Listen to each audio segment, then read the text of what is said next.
Good morning, everyone. Welcome to this week's episode of Simple Talk. Today, we are chatting with Taylor Russett, the owner of The Grind and Vine. Good morning, Taylor. Thanks for joining me. Good morning, Jenny. Thank you for having me on your podcast. I'm so excited to have you here. We have shared a lot of coffee, so now it's about time that we share the screen here. So yeah. So tell me a little bit about your journey and why you decided to become an entrepreneur. Yeah, so I'm a 22-year-old business owner. So I don't have the life experience of being an entrepreneur, but I have been an entrepreneur since grade 10 in high school.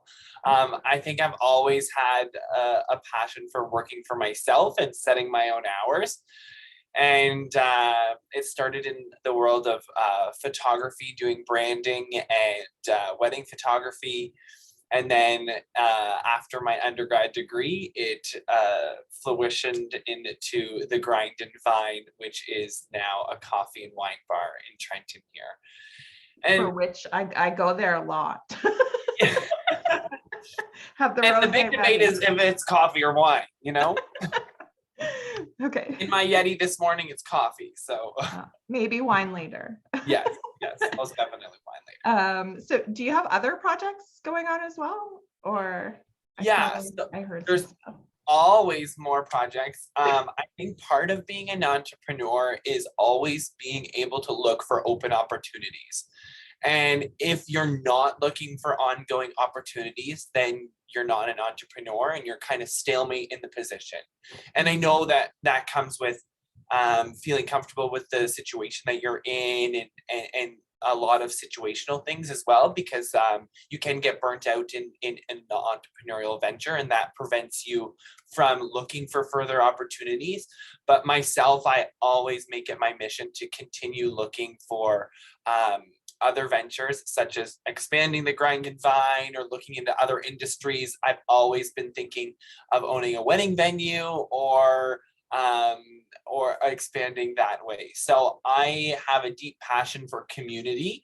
I didn't grow up in Trenton, but I grew up in the Quinte West Sterling area. And I moved away to university in Ottawa, and I missed what I had here. In Ottawa, I was a number or a student or somebody sitting in a classroom, and here I'm a community member. I get to outreach with people and meet the people that directly impact our community, whether it's meeting with Jim Harrison or other people like yourself, Jenny, that you impact a wide network of businesses in the area. So that is why I'm in business, not really to be an entrepreneur, but to have a network of community. The connection is the best part, I think.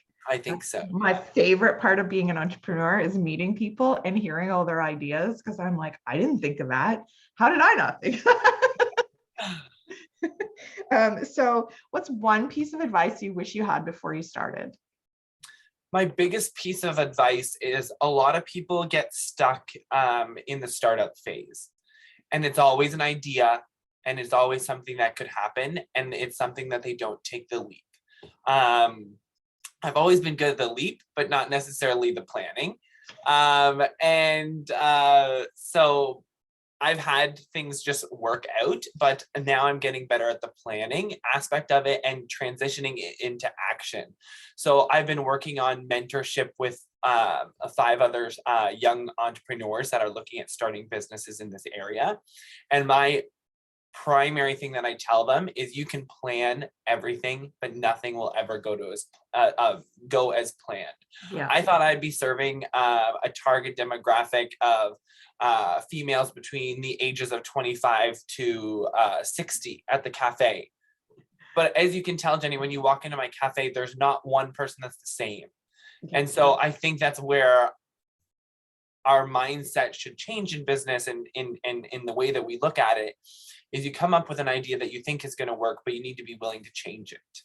And that's where I think my biggest piece of advice is business is evolving and should always evolve. And so should the way that you plan opening a business. Awesome. Yeah. If you're not changing, like I don't know of any business that has ended up the way it started. It's always ever changing. Well, I love everything that you said today, and I'm sure a lot of business owners will appreciate it as well. So if you are in the Trenton area, people, come on down to the Grind and Vine. It's my favorite space to go. Thank you so much for joining me today, Taylor. It was lovely to talk with you, Jenny. Thanks.